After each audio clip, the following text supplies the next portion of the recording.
Korean trade officials have sat down with Japanese representatives for their first face-to-face talks over an ongoing trade dispute.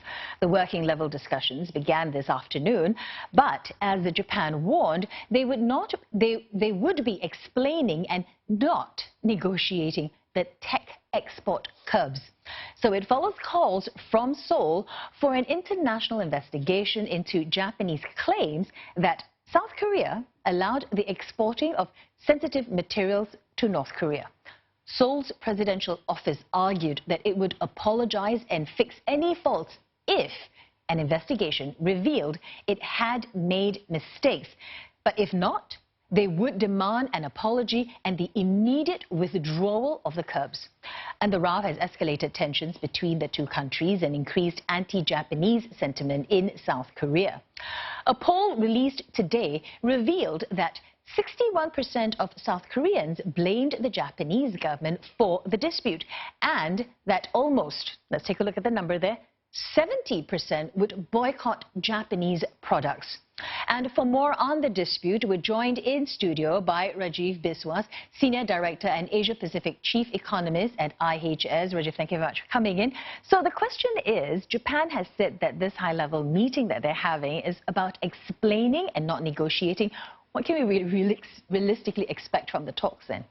Well, I think at the moment the situation is escalating, and it's quite dangerous in terms of the potential impact on trade, particularly coming on top of the US-China trade war, which has already resulted in quite a lot of negative shocks for the Asian trade flows.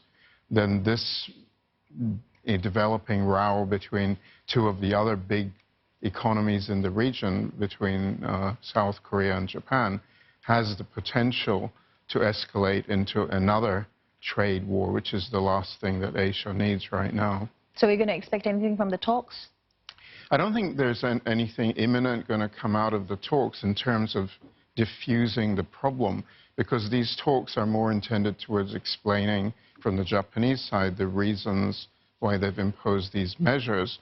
But the big concern is what this will mean, particularly for the electronics sector in South Korea, because it's going to be very vulnerable to any restrictive measures that affect key inputs that come from Japan. So I think that is the big concern right now. What does it mean for both the South Korean electronics industry and for the supply chain for the world electronics industry, which is quite dependent on certain electronic products coming out of South Korea, particularly semiconductors.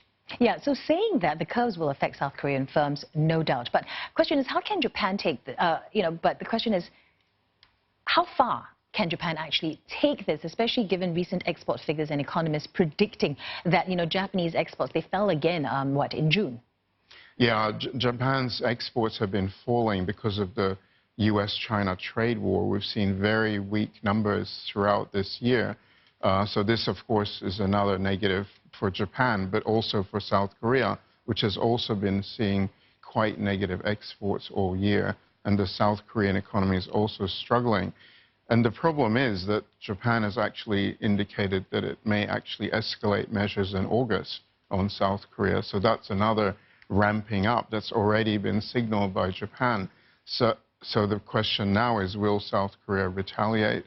We could see this turning into another trade war in the region, where South Korea feels it must respond to the Japanese measures by taking its own measures. So things are looking quite difficult. And of course, all of this is happening on the background of some very deep distrust between the countries historically over the Second World War, which is actually the root cause of some of these problems that we're seeing now. Okay, so saying all that, do you see perhaps maybe regional neighbors or even the U.S. intervening in the situation between South Korea and Japan? I don't really think that the U.S. is in a position to intervene, because it's involved in trade wars itself in the region, and it's trying to negotiate a trade deal with Japan itself at the moment. So it's involved in very difficult talks bilaterally with Japan on its own trade agreements with Japan. So I don't think that's likely. But what is actually, from the negative side, possible is that the negotiations that have been happening between China, South Korea, and Japan for a trilateral free trade agreement could probably be disrupted by all of this friction between two of the key players.